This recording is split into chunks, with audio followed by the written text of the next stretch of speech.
If Ryan Day is only the fourth best coach in college football, then the whole system's broken.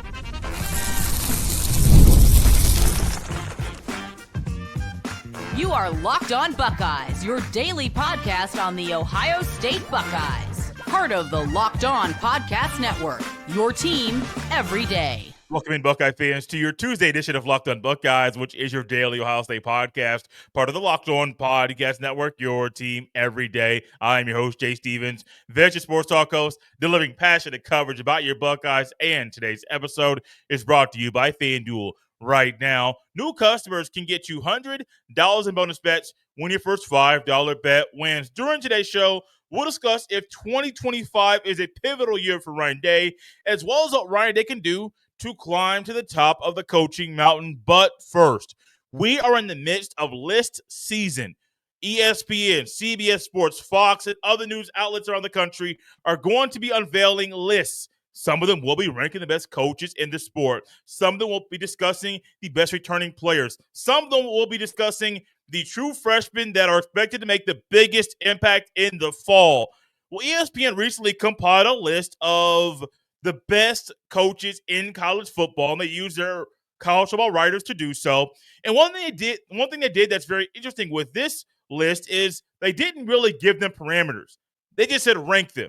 You can rank them off resume. You can rank them off who you think is the best coach entering 2025, who was the best coach a year ago. You can use your own criteria to put your own list together. Very interesting way to go about it. But I think at the end of the day, where Ryan Day fell is where he should fall. However, there's one ESPN writer that ranked Ryan Day number 4 as the fourth best coach in college football. While we don't know who this individual had above Ryan Day, we do know that number 4 is not the correct spot. We look at all the coaches in college football: Kirby Smart, Ryan Day, Matt Campbell, Kyle Whittingham, Kalen DeBoer, Brian Kelly, Sark. You're going to find that either James Franklin's in the mix of being one of the better coaches in college football, but Ryan Day is better than almost all of them, and he's not the fourth best in the group. I don't know how you come to the realization that Ryan Day is number 4, but I think he is probably ranked at number 2 when you look at all of these rankings put together. Here we'll go 10 through 1 to figure out where everyone else fell in this ranking. Number 10, Matt Campbell. Number 9, Kyle Whittingham. Number 8, James Franklin. Number 7, Kalen DeBoer. Number 6, Dan Lanning. Number 5, Steve Sarkisian. Number 4, Marcus Freeman. Number 3, Dabo Swinney. 2, Ryan Day. And 1, Kirby Smart. Now, I don't think James Franklin is a better coach than Kyle Whittingham. I think Kyle Whittingham could probably jump James Franklin. I think him and Kalen DeBoer could jump Dan Lanning and probably Sark as being some of the best overall coaches in the sport. Kalen DeBoer has a track record of not just at the FBS level, but also at Sioux Falls as well. He did a lot of winning. Kyle Whittingham over at Utah, if he was at a bigger program other than the Utah, you would see Kyle Whittingham he's a well-respected guy. But when it comes to these kind of lists, he's probably 6 through 10. Sometimes at one time he was 12 through 15. But I don't think that shows the type of coach that he is. When you don't give parameters, this is what you get. But I don't think in any world right now somebody would say or should say that Ryan Day is the fourth best coach in the sport. Here is what Andrea Adelson had to say when asked a question about her poll in regards to why she ranked Ryan Day as the fourth best coach in the sport. It's pretty lengthy. The question, you were one of 3 people who had Day at number 4. The lowest anyone ranked him in our voting. Why didn't you have him higher? I'm going to read this pretty lengthy thing, her own explanation as to why she ranked Day number 4, and I don't agree with either her explanations. Quote, there are a couple reasons I did not rank Day higher. I think he should be docked for having a poor record against Michigan, the most important game on the schedule every year. He is 1-4 against the Wolverines and lost last season as a prohibited favorite.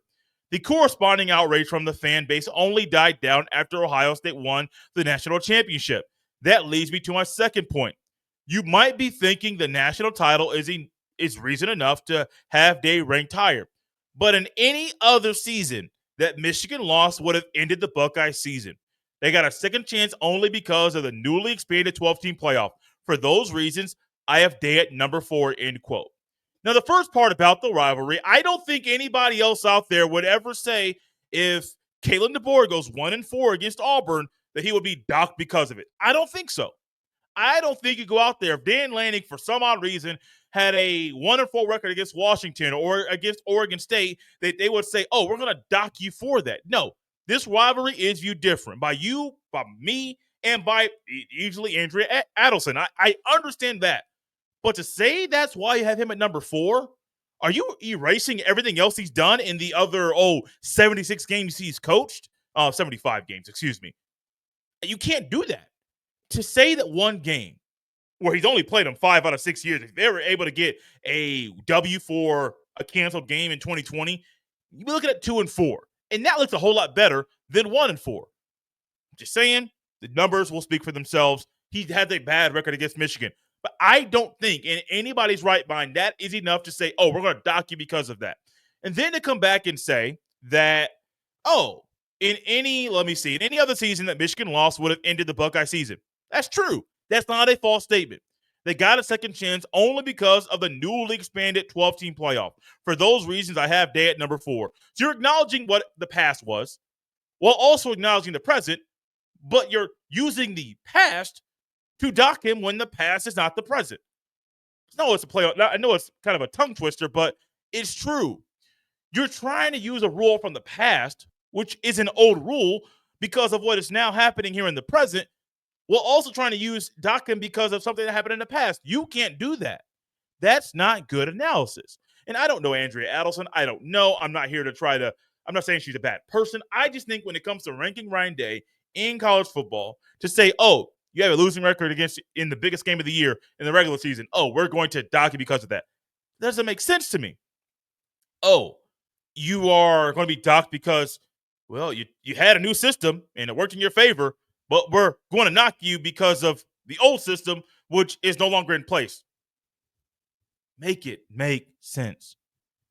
I think Ryan Day has done enough in his 6 full seasons as Ohio State's head coach with a 70-10 record to deserve the number 2 spot. If you look at the points breakdown, I believe there were 12 writers that voted. Kirby Smart had 119 points. Ryan Day had 97. Dabo had 87. There's a drop-off. Marcus Freeman, 64. Sark, 62. Dan Lanning, 57. A big drop-off. Kalen DeBoer, 33. James Franklin, 26. Kyle Whittingham, 24. Matt Campbell, 15. I think you have to take into consideration what Brian Kelly has done at both Notre Dame and LSU. Well, it's not the only places he's coached. I think those 2 spots in particular, where Brian Kelly at Notre Dame was a walking 10-win coach. At LSU, you're going to do a lot of good things. Now, last year, didn't make the playoff. Okay, cool. That happened. But what happened? He also had a Heisman-winning trophy quarterback, so that's something that is on his resume.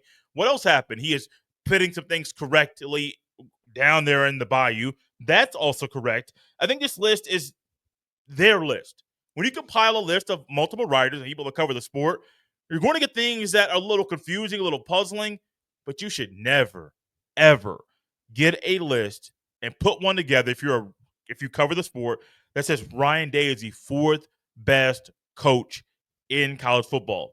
I think he's properly ranked at this time in college football as the number 2 coach. There was a time that I went back and forth between him and Dabo, and him and some other coaches. Lincoln Riley's not even in the top 10. That's something I never thought would actually happen, but in this list, he's not there. While he's not there, Ryan Day is in this list at number 2, which makes me wonder what Ryan Day can do to climb to the top of the college football coaching mountain. This episode is brought to you by FanDuel. The NBA playoffs are in full swing, and every night delivers highlight-worthy performances, major momentum shifts, and can't-miss moments. Whether it's a game-winning shot or a breakout player, there's never been a better time to get in on the action. FanDuel makes it easy to stay in the game before tip-off, and with live player props, performance trends, and stand-game parlays, fans have more ways than ever to play smart and win big. Are you new to FanDuel? Well, this is the perfect time to sign up. Head to FanDuel.com and place your first $5 bet. If it wins, you'll get $200 in bonus bets. Once again, if you're new to FanDuel, this is the perfect time to sign up. Make sure you head to FanDuel.com and place your first $5 bet. If it wins, you'll get $200 in bonus bets. Make every moment more with FanDuel, official sports betting partner of the NBA. Thank y'all for tapping Locked On Buckeyes and making this show your first listen of the day. Ryan Day is currently in this list via ESPN as they compiled their list from multiple writers, the number 2 coach in college football. It's a pretty good job. Entering year 7, had a partial year in 2020, but still made it to the national championship. He is not one of those coaches that has won multiple national championships. He just won his first. He is smack dab in between the only coaches in the sport that have won multiple FBS national championships. And Kirby Smart, who's at the top of the list, and Dabo Swinney, who is at number 3. I think those natties are keeping Dabo at number 3 because I think there's a scenario where somebody might say Dabo's 4 or 5 or 6. I can't go that far. I have a lot of respect for Dabo, but somebody else might. I also have a lot of respect for what Ryan Day has done, and I think there's a clear path for Ryan Day to climb to the top of the college football mountain in the current landscape of the coaches. Now, I'm not saying he's going to be I'm not talking about all time with Saban and Urban. I'm not going that far. However, Ryan Day in this year can start to be a coach that is not making the climb, continues to make the climb. One easy way is to win the Big Ten Conference. And they want to say, Jay, does that really mean something? Absolutely. If you look at these coaches right here, Dabo, right there in the mix. Right there in the mix, man, to be a guy that's always there to win the ACC. Does he always win it? No. But he has a path to do it. Now, Ryan Day's thing is you're playing your biggest rival week before that game. And as we all know, while that game does not knock Ohio State out of contention to win a national championship, that game can knock you out of contention and have an option, the ability to play in the Big Ten championship game the weekend after. So you have to really win a Big Ten title, but also you got to beat Michigan. I wouldn't normally tie the Michigan game into the winning the Big Ten together. I normally wouldn't do that, but there's no divisions, and that game is literally played the week before conference championship weekend. So let's just say the unthinkable happens. No one wants this here. That's an everydayer right here on this show to make this happen. But let's just say Ohio State, it's going to hurt me to say this. Oh, man, it pains me in my chest. Not really. To lose 5 in a row to Michigan. You're probably looking at a year where Ryan Day does not take Ohio State to the Big Ten championship game. And what that also means for Ryan Day is that it's a feeling of deja vu. But to climb to the mountaintop, you got to do that. You got to beat Michigan, and you got to win the Big Ten Conference. But also, an easy way to do that is to win another national championship. Does it have to be back-to-back years? No, it would be great if it was in 2025 for his sake and for the team's sake and just for everyone's sake that's a part of that program. It'd be great if Ohio State won a natty in 2025 and for the first time winning back-to-back national championships in school history. But winning another one, because I think when you think about someone who's the best in a sport in a particular year as a coach, they're probably going to be a guy that has multiple rings in their closet. Kirby does. Dabo does. Ryan Day can. And for Ryan Day to be a guy and a coach who wants to climb to the top of the coaching mountaintop, you have to start winning your own conference and start winning the ultimate prize multiple times. Now, it's easier said than done. I am not going to put the Heisman on this. I am not going to put going undefeated in the regular season on this. I'm not doing that. Going undefeated is so rare. And I don't know this for sure, but I think I remember that Nick Saban made a comment about how when his teams, now it's in the playoff era, I don't think he had a team in the playoff era that was undefeated as a national champion. Sometimes those scars help you in the postseason all the time. And while no one wants Ryan Day to lose, you'd rather have Ryan Day and the Ohio State lose in a regular season or even in the conference championship game than losing in the playoffs. I would, 100%. Think about it. Let's go back to 2013 and 2014. 2013 was the year that was before the first year of the CFP, the 14 playoff. Ohio State took an undefeated record into the Big Ten championship game, walked out of that game with a loss to Michigan State. The very next year, Ohio State had a regular season loss to Virginia Tech. They didn't lose the rest of the way. In my mind, I would rather Ohio State have a regular season loss than lose in a conference championship game or lose in the playoff, because that regular season loss helped the 2014 team win the Natty and be all they could be at the end of the season. Yes, losses are horrible. However, you'd rather have a regular season loss than a loss in a postseason game. I recently was talking to a coach, Chandler Levingston-Simon, who's the coach of the Kokomo Bobcats, and they just lost 4 games in a row. It's a professional basketball league here in America, and they just lost their 4th game in a row. And I believe it first time all year they lost every game they played in a single week. And so being able to sit down with Chandler every single week and talk to him and ask him some very specific questions, and we have a pretty good, I'd say, host and coach relationship where I can be open, I can be specific. He's open with me. He'll answer correctly. If I do something wrong, he'll call me out on it right there on the spot. But Chandler and I talked about it, and he mentioned, hey, man, sometimes we just had to regroup. Sometimes we got into a little rut and things are going on. They had a player leave the team. Another guy got suspended for something that happened after a game, and that may have just lingered into the games that happened in the following week, and they just needed to regroup.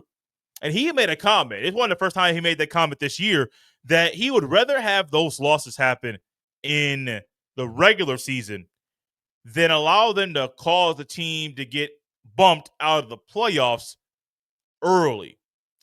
And I don't want anybody to think that a postseason loss is better. If you are a person that thinks that a postseason loss is better than a regular season loss, I am going to wonder how you got there. Just being honest with you. But when Chandler made that comment to me that sometimes we just had to regroup, it made me think about the game in 2014 after you lose to Virginia Tech. Made me think about what happened last year twice. Once after the Oregon game, the other after the Michigan game. You had to regroup. There were some very heated conversations amongst coaches on the defensive side of the ball after the Oregon loss. After the Michigan loss, there were some come-to-Jesus meetings and guys getting a lot of stuff off their chest, and Ryan Day being right there, being open about what's going on. And it made me kind of realize Ryan Day's done a lot of good things at Ohio State. It made me reminded me about what he's done and how Ryan Day's done a lot of really good things. Ryan Day's also found a way to adjust to the changes in college football. So not only does Ryan Day need to win the Big Ten, to win multiple national championships, and to continue to have the regular season success that he's had, he also needs to continue to adjust to the trends college football is starting to adopt. Because if he stops adjusting to what college football is adopting, that's going to lead to a disaster. I couldn't think on the fly of another A word to alliterate that phrase there, but you get the gist. Ryan Day's done a great job of adjusting to the changes in the sport. Ryan Day's done a great job of having regular season dominance amongst the Big Ten and amongst just anybody Ohio State's really playing in the regular season. That has to continue. Continue doing what he's doing. Win another national championship. Really win 2 more. If he wins 2 more and Kirby and Dabo don't win those, it's going to be very, very, very, very, very hard to say Ryan Day is not the best coach in the sport. I could see in the upcoming season, let's say Ryan Day goes back-to-back. I could see a scenario where this list comes out next year, and all of a sudden somebody says, well, Ryan Day is still the number 2 coach in the sport. Based off what? Based off what? Well, he doesn't have the most rings. Okay, I could understand if somebody comes to that conclusion. But if Ryan Day wins 2 more natties before these other coaches win another one, you're going to have a hard time. Ryan Day is not the best coach in the sport. 70-10. Keep that in mind. Ryan Day has a 70-10 record as a head football coach at the Ohio State University, which is also the only college football team he's ever led in his life. What he is doing is unheard of. And it wouldn't shock me if over the next couple of years, Ryan Day does what is needed to move to the top of the college football coaching mountaintop. I don't know where that phrase came from, but it's here to stay right here on this show. What's also here to stay on this show is what's coming up after the break as we discuss if 2025 is a pivotal year for Ryan Day.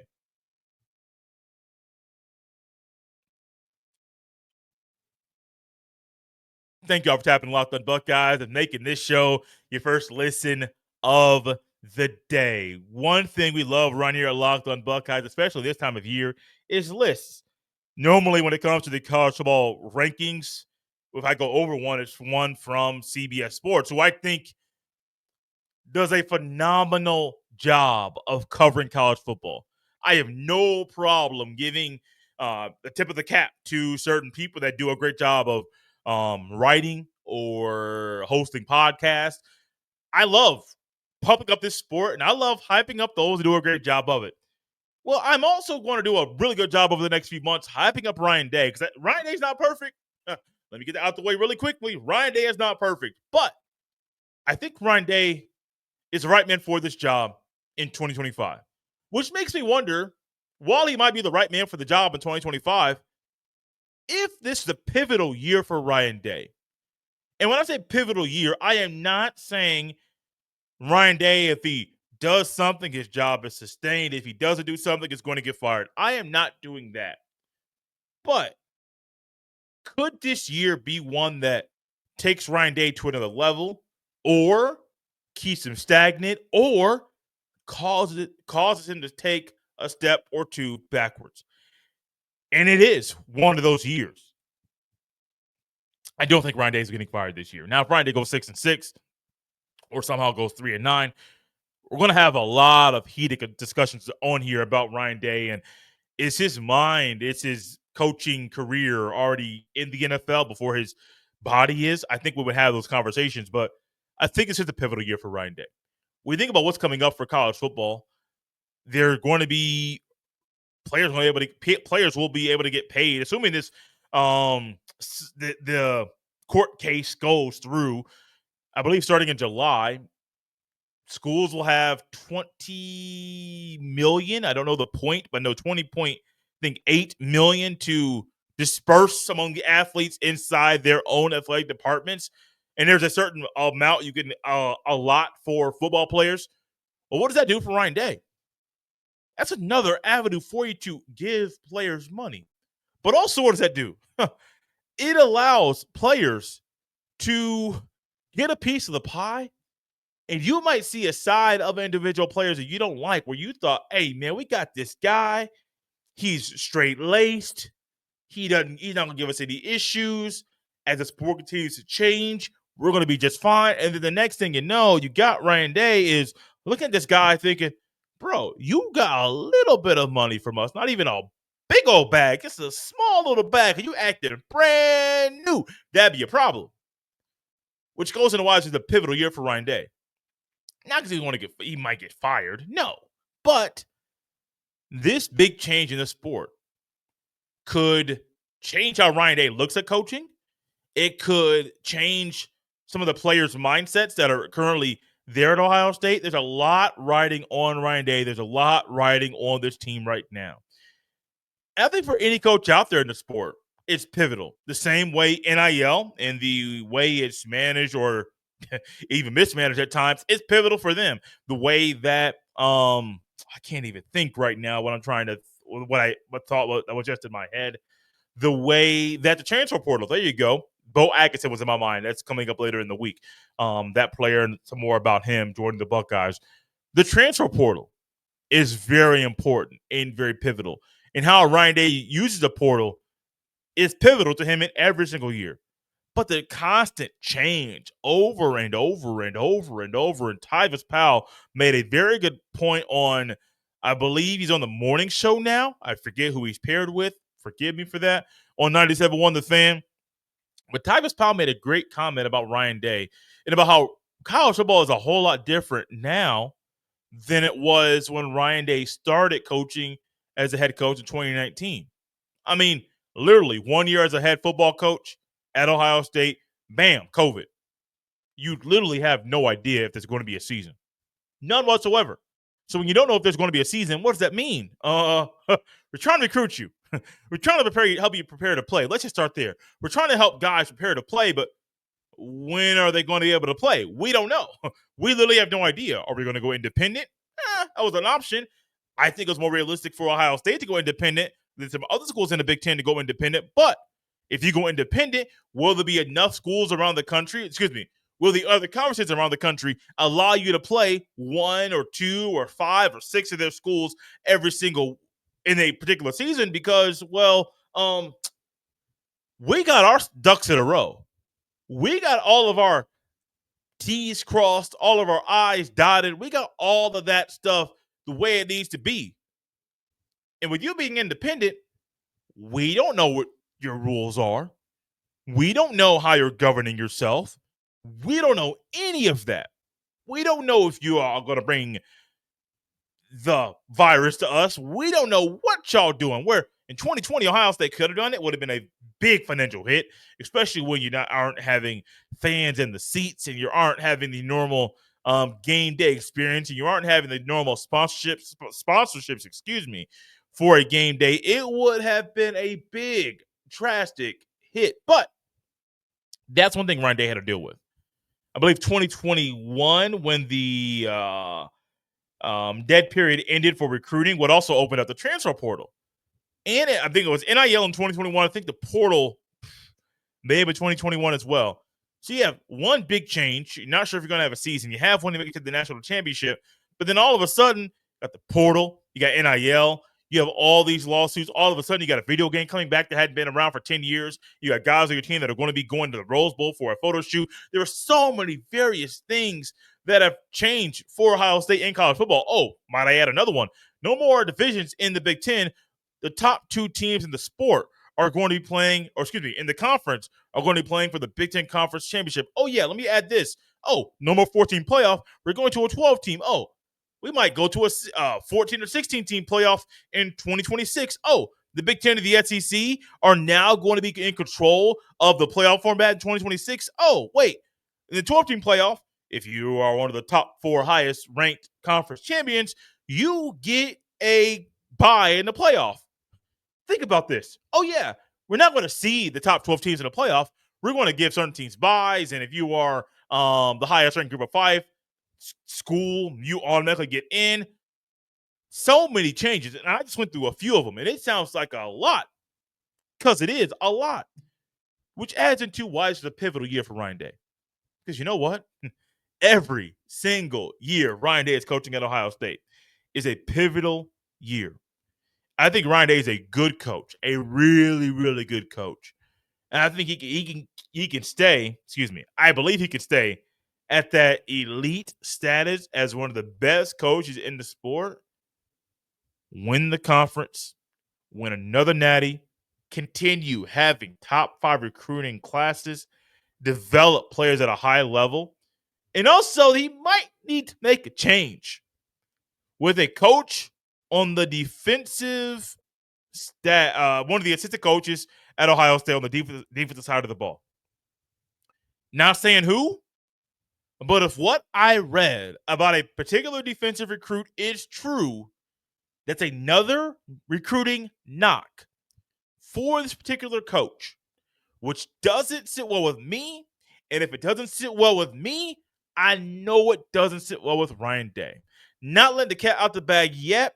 That's also coming up later this week, right here on Locked on Buckeyes. Thank y'all for tapping Locked on Buckeyes and making this show your first listen for today. For your second listen, check out the portal, because my guy Brian Smith has the latest rumors, portal entries, and signings. Be the most informed fan on the rapid changes to the college football landscape. Find the portal and Locked on Buckeyes on the YouTube or wherever you listen to podcasts. You can follow me on any social media platform at jstevens07. Send every email to jstevens317 at gmail.com. Besides on Locked on Buckeyes, right here on a Tuesday. We'll see you next time.